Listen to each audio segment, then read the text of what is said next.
アルの正しい戦い方監修 BR 法推進委員会白岩学園3年 B 組の皆さんこんにちは。はい、こんにちは。Konnichiwa, and welcome to Cocktail Cinema, your weekly movie review podcast. I am your first favorite author. I'm changing things up this week. Third favorite bartender and rejected anime lead character Josh Price. And as always, I am here with my co-host Greg and our producer Shasti. What up? What up? This week we are reviewing the cult hit Battle Royale, the 2000 film that had a 2012 US release. We'll talk about that later. This movie definitely spawned some interesting elements of pop culture. It had a budget of $4.5 million, pretty meager there, but they had a decent return with $30.6 million. Right. Okay. Not bad. Not bad And at all. Definitely not bad considering the cast is mostly unknown here in the States. Yeah, like absolutely. not too many names that we recognize. Yeah, one that sticks out for me is just Takeshi Kitano. He's the teacher in this flick. He's big time over there. Yeah, comedian, author, does a lot of work, I think, with their government as well here and there. But also, He's like the Drake of Japan. I guess another honorable mention is Chiaki Kiriyama. Kill Bill Volume 1. She is one of the assassins over there.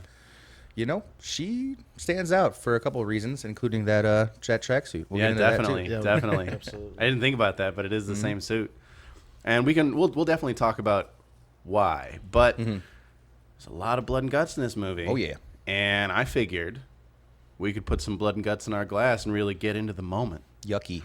So what we've got here today is the Last Man Standing Martini.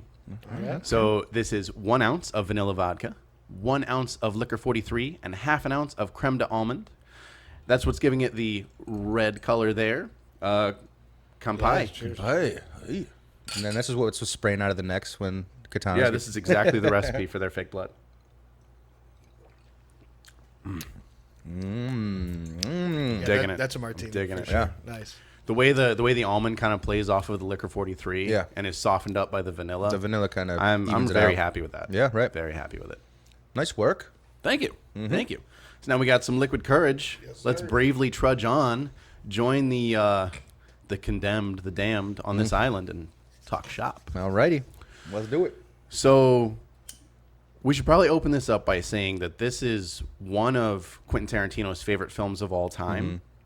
And he also said it's the best film that's come out since he began directing. Really? So he holds this film in very high esteem. And, I mean, like we were talking about a minute ago, he took some inspiration with Kill Bill, at least with the aesthetic style. Yeah. Well, he also stole a character. He also stole an actress. And the tracksuit. You know, why don't you go ahead and bring that with you to to casting, please? Right. So this is 2000. Kill Bill was, what, mid-thousands, late thousands? Yeah. I'm not sure exactly. 2004 seems so- I like think it was like 02. Okay. Oh, was it earlier? Yeah. But I think definitely. 2 was out by the time we grew.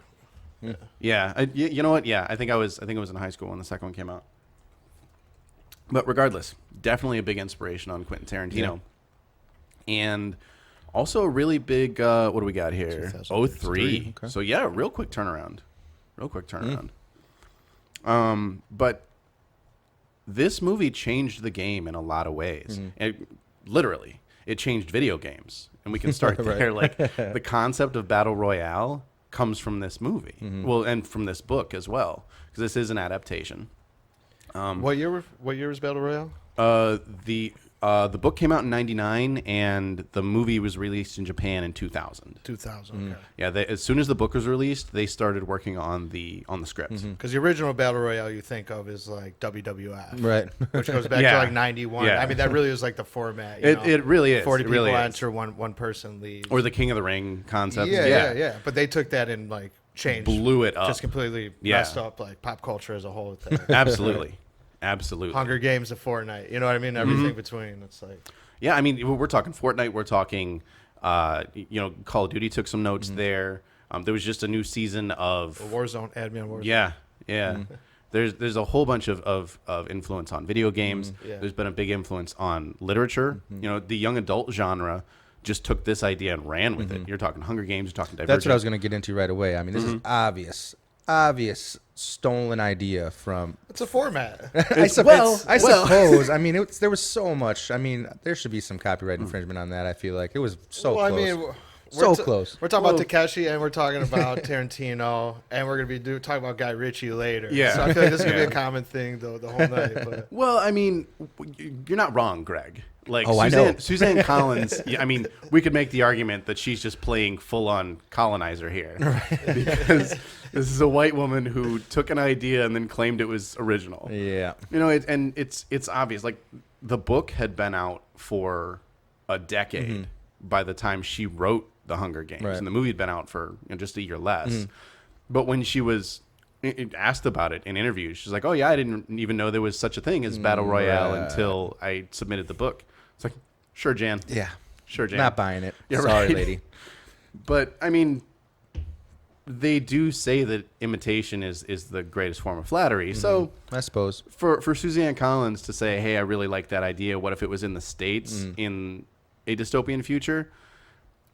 I mean, and it's not like I don't like the Hunger Games. Not what I'm saying. It just Right. seems Oh, just of course so not. closely mirrored with this flick, you know. But well, and there are enough differences that it's not a complete rip-off. It's just clearly an inspiration that could have been name dropped. Because Battle Royale, I think, might get more personal and a little bit more real with its characters. Like not just the kids either, but the whole relationship with the teacher, with Takeshi's character, is much more fleshed out than what you have in the Hunger Games. Because in the Hunger Games, Katniss is kind of a flat character. She's your audience insert, so she can't have too much personality. Right. There is no audience insert in this movie. Even what's his name? Shuyi? yeah, Shuyi, I think so. Shuyi? Yeah. The main male character. He's still kind of his own thing. Like you can't identify with anybody here. And well, not fully. Right. The It way did a you lot normally of, would. it did a So lot it of pulls bouncing you- around. There's not a whole lot. I mean, it was just it was hard to separate characters and scenes sometimes, you know, because they did move around on a lot of different relationships and, you know, interactions. But, you know, it's... There were a lot of characters to cover. I feel like there are. If we were talking about Tarantino, you know what I mean? Like even like Tarantino's character list is long and star-studded, just like Guy Ritchie's one. But it seems like Guy Ritchie's always longer. Tarantino's is like deeper. You know what I mean? Yes. You get Yeah. you get the character's whole story a lot quicker. Right. I agree. I mean, you pretty much are just thrusted into this flick as like, all right, this is a random school picking a class. And two characters that volunteered, essentially. Yeah, right. One of them's a psychopath. Yeah. And one Which is I out love for that guy. revenge. You just want to go on, you want to go on a killing spree. So he is probably the most. So there's two major Japanese like tropes that we don't really have in the States. He's one of them. He's that psychotic anime character, like even down to his hair and his hairstyle. Right. He's like he looks like Spike with red hair. Well, even the way, But he's even a his crazy shooting person. style, because Yeah. half those rounds went into the ground. Right. The way he's shredding those things, I was like, dude, no wonder nobody's getting killed. You saw Right, right. He's terrible. He's terrible. But that is a trope in especially Japanimation. And then there's the female equivalent, which is sometimes it's the scorned woman or it's the abused female child. Yeah. And they're always like the woman in white. They're the bride. That's where you get part of your inspiration for Beatrix Kiddo in the Kill Bill movies. Yep, right. Is that character trope. And we don't really have that here in the States because that's always a heroic character for us. Whereas in Japanese storytelling, that character is tragic and is never redeemed. She's broken. Just like that. Like she's broken and she usually dies. And the psychopath, like the crazy red-haired guy, he always goes out in a blaze of glory. That's just the way those tropes work. And it would be really interesting to see more of them in American filmmaking. But it's nice to come across it finally. Yeah. We haven't seen this trope yet in the movies we've covered. And it was refreshing growing up on anime. Yeah, no. To see all this. And I didn't, and I thought I was going to hate this movie. Just even from the name and just kind of, I don't watch trailers before we do this because I think it ruins our light that we put on these movies and how to, critically watch these things. But I was pleasantly surprised by this movie. There was a lot of, in my opinion, whole plots. But to get this thing done in 2 hours, 35 killings or whatever it was, plus actually kind of create some kind of heroess, and it moved well. There's a couple things that were very laughable, like very comic book. I love that they still kept some of that, flashy blood, slit in the neck, and blood's everywhere across. I love that stuff. That's like you were talking anime. The red on white, it's the red cool, on black. Man. Yeah. That's cool. But they didn't overuse it at all. It was really well done. If it can be, But I enjoyed it. And it's interesting to have that kind of quality in a movie there's a very meager budget. Yeah. So it's very clearly got that indie feel. So it's rough around 100%. the edges. It's not as sharp as, say, if we made it today, but it still holds so much water, and it carries its weight quite elegantly considering the subject matter. This is kids killing kids, and we're not supposed to be okay with it. In the Hunger Games, you're supposed to be okay with it. Right. Here, we are supposed to be almost the way like another Japanese, like a horror writer in Japan, Junji Ito. He's like their H.P. Lovecraft. You're supposed to be unhinged a little bit and uneasy. This film does that really well. And they kept an element of realism too. When they started unleashing these kids into the island, I'm sitting there, I'm like, why is nobody just cherry picking and killing these kids as they walk out? 2 minutes later, yes, there's an arrow through the throat. I was like, yes, finally somebody's got some balls and some. That was an accidental killing too. That's the funny part. No, it was funny. I mean, as I was saying some of these things, like I wish they would have done this. It's happening, and I thought that was cool. It added, like I said, realism, thinking. Actual thought in a game or a movie like this was it's just hard to pull off. But, Agreed. And like Kenji, the director, you can tell he was well respected because he was allowed. He may not have been given a whole lot of money, but he was allowed to do what he wanted to do. And this movie, like in one of our Lost episodes, we talked about how we don't talk about Orgasmo went up against the rating system here in the States. Right. This did the same thing on a global scale. This movie was fought by almost every global rating system, and it was banned in several countries. I was going to ask you, is that why the United States didn't get it until 2012? Kind of. Okay. So the U.S. is a unique situation for this flick because like Germany outright banned it. Japan banned this movie for a while. The rating for this is R15, which is one of the hardest, if not the hardest rating they can get over there. It's very rarely used. Here in the States, it was seen as such a risk that they weren't willing to pay for the rights right off the bat. So what they were asking for, like distribution rights. No, in 2000. Yeah, okay. Still. In 2000, the Japanese company that produced it was asking too much in a way. Like they were asking normal distribution right cost, but no one wanted to risk it because they weren't sure would get the money back. So come 2012, two distribution companies came together and produced this film for the States. They got the dub done. They released the special edition, which is what's most widely available here. That's what the basketball scenes, right? That's the basketball scenes, which I thought that was and a lot of the three requiems at the end. Oh, okay. Yeah, the original does not have that. The original is much more open-ended as far as the dream sequences go. Okay, gotcha. But yeah, this holds a really special place in film history for that reason. I just want to say, even you brought up the requiems there. In one of them, like if you notice throughout a lot of the movie, they use a lot of like Western compositions, like Giuseppe Verdi's Requiem. Yeah. Like it's just, I don't remember that from watching this movie years ago. Right. But it was nice. Yeah. And that piece. I guess we should talk about the actual or the guy who. Oh, the actual composer.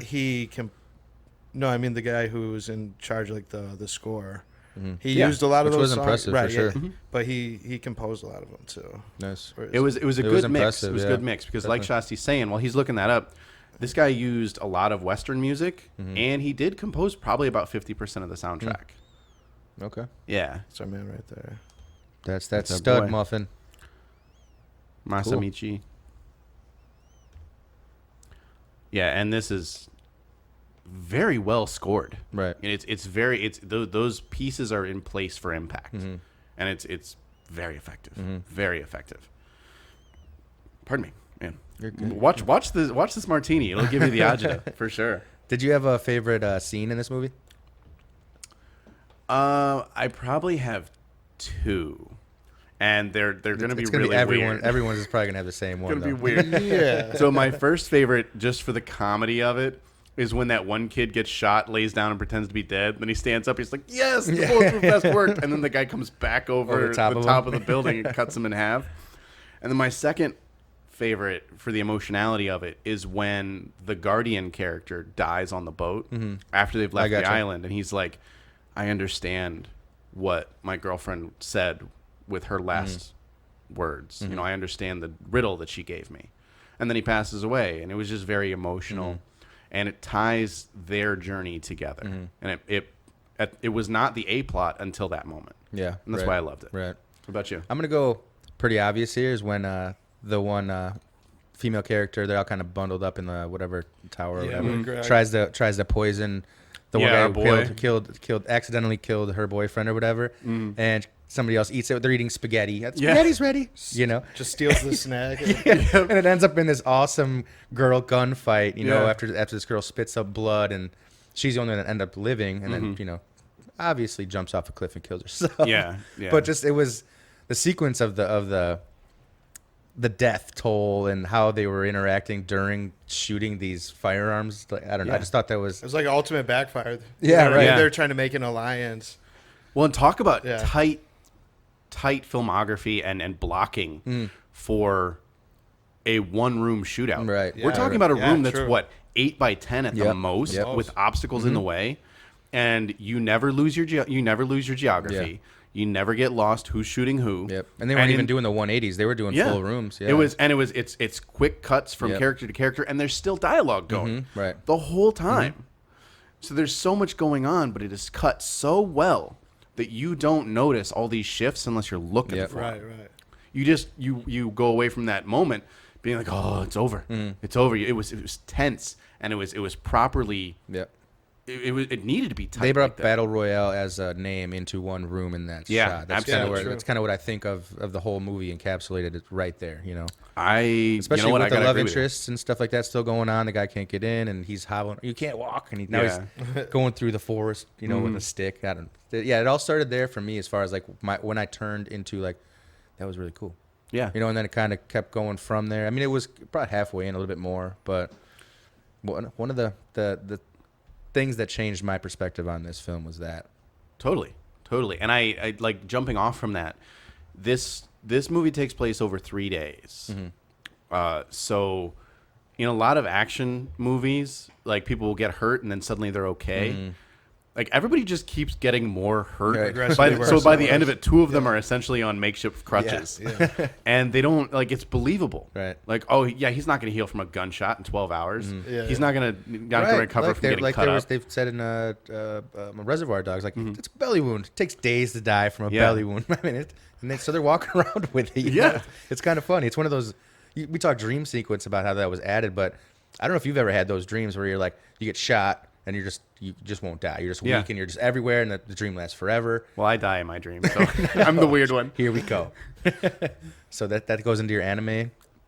You're right. No, I rejected anime. For a while, I thought I might have been. Well, you know what? We'll save that for a second. Josh has anime dreams. I have anime dreams. He has Tarantino fight broke the Matrix. I have very specifically anime dreams, not anything weird. All right. Just anime. No, This movie has lasted for a very good reason. And even though it does have that indie feel, it still presents itself as very professional. Right. And I think for that reason it deserves to live on. You know, it's not this is one of those movies when we go into our next segment here in a second, I will definitely be recommending that everyone watch it at least once. Yeah, I think so too. And even if they remake it, which there is talk of it, I think this version deserves to be seen. I thought we talked about this. Hunger Games did that. Well, the director was going to remake it for the U.S., but then he tragically passed away, and then his son took up the mantle and made the sequel. Okay. And he's talked about how he wants to remake this movie English-speaking, but he had to wait because Hunger Games came out in 2012, I think. So we're getting to the point where he's like, give it 10 years, and I'll probably remake it. And then they're going to call him a imposter for ripping off the Hunger Games. Right, yeah. That's why they didn't do it. Right. Was they're like, oh, it's just the Hunger Games in Japanese. But anyway. Sick and twisted. And Any final thoughts before we dive into taco ratings? No, I mean, kind of goes into your final thought about suggestions. I never heard of this movie. Don't know how, but came across and I really liked it. This has been Joe's favorite movie since like Yeah. Kill Bill was all of our favorite movies. Nice. Yeah. That's funny. That's how we brought it to the table. Yeah. Excellent. Heck yeah. Well, that said, I don't think our ratings are going to be any surprise. So while Shasti is bringing up the Rotten Tomatoes score, Greg, out of 100 tacos, how many do you give Battle Royale? My man, I've been going back and I've actually had, usually it's just kind of an on the fly rating I give. I've been thinking about this for 2 days. I've been going back between like 15 and 20 points. Hell yeah. And sitting here right now, kind of going over this with you guys. I think I'm going to go to a little bit higher than I normally thought, but 85 on this one. Yeah. Actually. Excellent. I was actually leaning towards a 78 or so.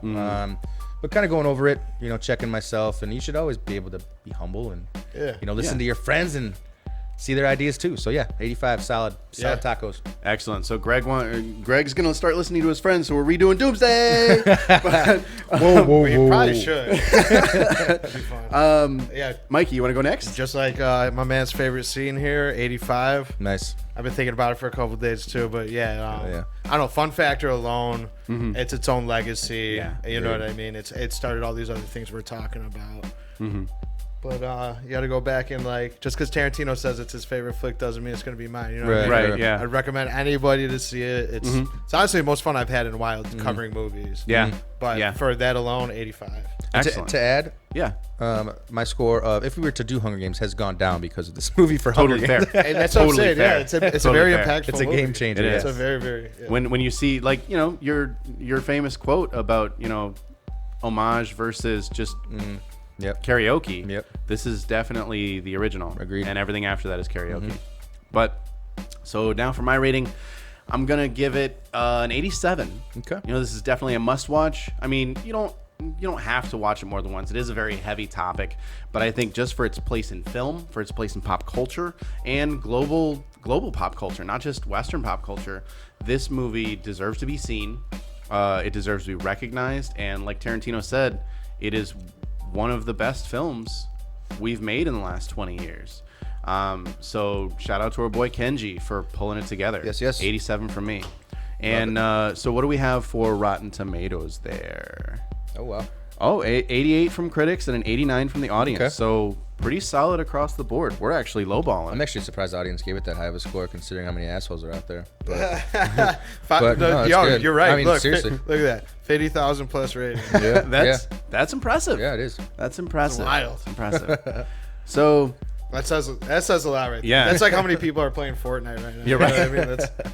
that's so I mean, globally speaking, this is a must watch then. If you have seen it, drop down in the comments of this podcast or of this video and let us know what you thought of the movie and give us your rating. Again, we rated out of 100 tacos because tomatoes suck. Cilantro and onion only. While you're down there commenting, go ahead and like the video. You know all the good stuff. If you're not subscribed, go ahead and do that. If you'd like to join the team, hop on over to our Patreon page at patreon.com/sippableopinions. There you'll get early access to all of our episodes, exclusive episodes of The Sip, and some pilots that we don't release anywhere else, where we're kind of workshopping ideas and throwing you some exclusivity. There you go.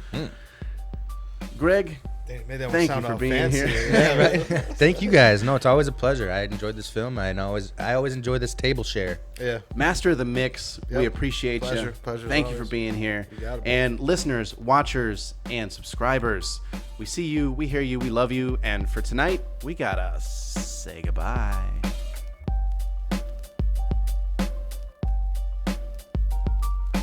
バトルロワイヤルの正しい戦い方監修 BR 法推進委員会白岩学園3年 B 組の皆さんこんにちは。